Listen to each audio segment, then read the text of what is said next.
नमस्कार। चलिए आज हम सब मिलकर एक ऐसे सफर पर निकलते हैं जो पैसे को लेकर होने वाले तनाव को एक तरह की वित्तीय स्थिरता में बदल सकता है। ये गाइड पैसों पर हमारा कंट्रोल वापस लाने में मदद करेगी। ये एक बहुत ही जानी पहचानी फीलिंग है ना? सैलरी अकाउंट में आती है और फिर किराया, बिल, थोड़ी बहुत शॉपिंग और देखते ही देखते सब खत्म। महीने के आखिर में हम सोचते रह जाते हैं कि भाई सारा पैसा गया कहाँ? और सच कहूं तो ये बहुत फ्रस्ट्रेटिंग हो सकता है। लेकिन यहाँ एक अच्छी खबर है। इसका सोल्यूशन खुद को हर चीज से रोकना नहीं है, बल्कि अपने पैसे को एक सही डायरेक्शन देना है। याद रखिए, बात पाबंदियों की नहीं, बात कंट्रोल की है। तो आइए देखते हैं कि ये कैसे हो सकता है। तो ये बजटिंग आखिर है क्या? देखिए, ये एक बहुत ही पावरफुल टूल है। इससे कोई फर्क नहीं पड़ता कि इनकम कितनी है। ये हमारे पैसे के लिए एक रोड मैप की तरह है। ये हमें ये ताकत देता है कि हम तय करें कि हमारा पैसा कहाँ जाएगा, बजाय इसके कि हम बस सोचते रहें कि वो कहाँ चला गया। तो चलिए अब शुरू करते हैं। एक कामयाब बजट बनाने के लिए सबसे पहले हमें असली नंबर्स को समझना होगा। ये वो नींव है जिस पर हमारी पूरी फाइनेंशियल प्लानिंग टिकेगी। एक अच्छा बजट आप जानते हैं अंदाजों पर नहीं बनता, वो फैक्ट्स पर बनता है। इसका मतलब है कि कुछ हफ्तों तक हमें हर छोटे बड़े खर्चे को लिखना होगा, सुबह की चाय से लेकर बाजार से खरीदे गए छोटे मोटे स्नैक तक। बस इसी से हमें अपने खर्च करने की आदतों की एक एकदम साफ तस्वीर मिल पाएगी। और देखिए, डेव रैमजी की ये बात कितनी सही है। अपने खर्चों को ट्रैक करना ही अपने पैसे को एक्टिवली डायरेक्शन देने की तरफ पहला कदम है। यहीं से कंट्रोल वापस लेने की असली शुरुआत होती है। अच्छा, तो अब जब हमारे पास असली नंबर हैं, तो अगला काम है ज़रूरतों और चाहतों के बीच का फ़र्क समझना। ज़रूरतें वो हैं जिनके बिना गुजारा नहीं हो सकता, जैसे घर का किराया और राशन। और चाहतें वो हैं जो ज़िंदगी को बेहतर बनाती हैं, लेकिन ज़रूरी नहीं है। यही समझदारी स्मार्ट खर्चे करने का बेस बनाती है। ठीक है, तो हमारी नींव अब तैयार है। अब वक्त है एक गेम प्लान बनाने का।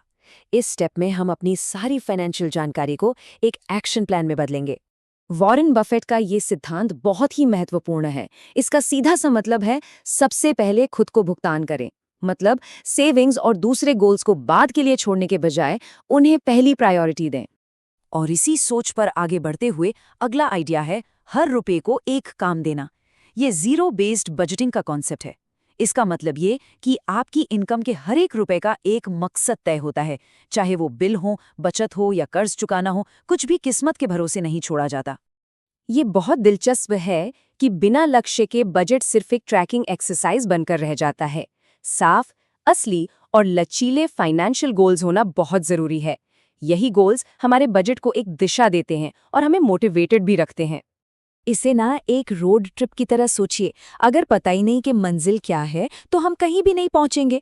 फाइनेंशियल गोल्स हमारी मंजिल हैं और हमारा बजट वहां तक पहुंचने का रोड मैप है, जो रास्ते में हमें गाइड करता है।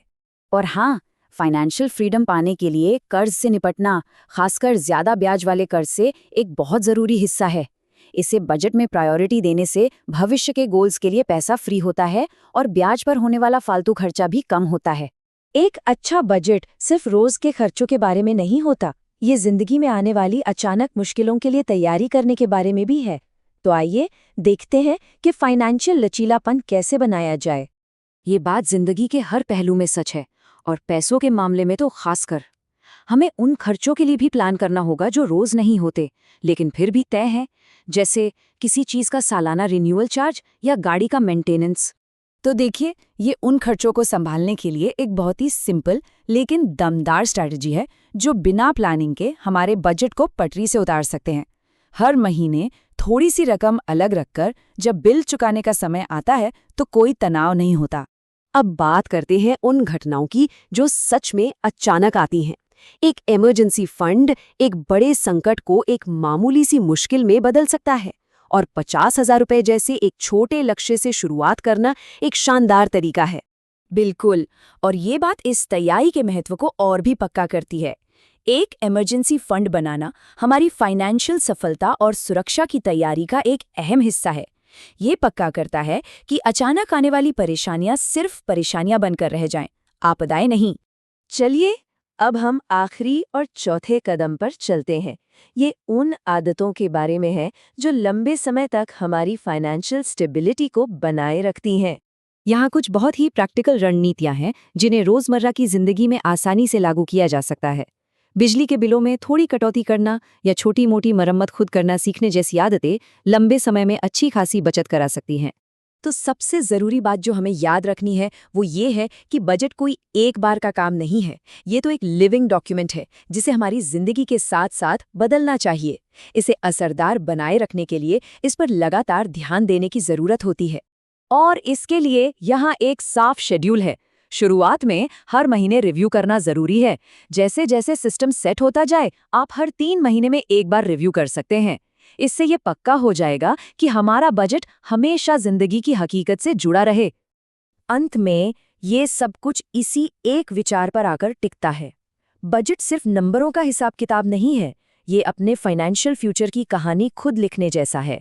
ये सब कुछ अपने वित्तीय भविष्य की बागडोर संभालने और जानबूझकर फैसले लेने के बारे में है, ताकि हम वो जिंदगी बना सकें जो हम जीना चाहते हैं। तो मैं आपको इस अंतिम और बहुत ही सशक्त सवाल के साथ छोड़ रहा हूं। आज ऐसा कौन सा एक फैसला लिया जाएगा जो आपके पैसे को बताएगा कि उसे कहाँ जाना है? याद रखिएगा, फाइनेंशियल कंट्रोल का ये सफर एक छोटे से कदम से ही शुरू होता है।